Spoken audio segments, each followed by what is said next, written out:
مرحبا بكم.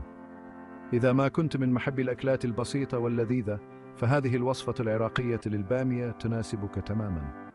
أولا، أجمع المكونات: بامية، لحم، طماطم، بصل، ثوم وبعض البهارات. الآن سخنوا قدرا على النار وأضيفوا القليل من الزيت. بعدها ضعوا البصل والثوم المفرومين وقلبوهم حتى يصبح لونهم ذهبيا. تليها إضافة قطع اللحم وتحميرها جيدا. وعندما تتحمر أضيفوا الطماطم مفرومة واتركوها حتى تكون صلصة غنية وسميكة.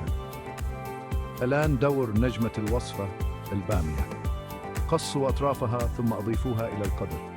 قلبوا كل المكونات معا وأضيفوا البهارات المفضلة لديكم مثل الكمون والكزبرة وقليل من الملح.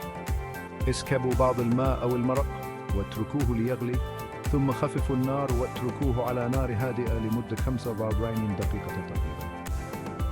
وها قد انتهينا. طبق بامية عراقي بسيط وشهي يناسب كل المناسبات. استمتعوا بالطعام.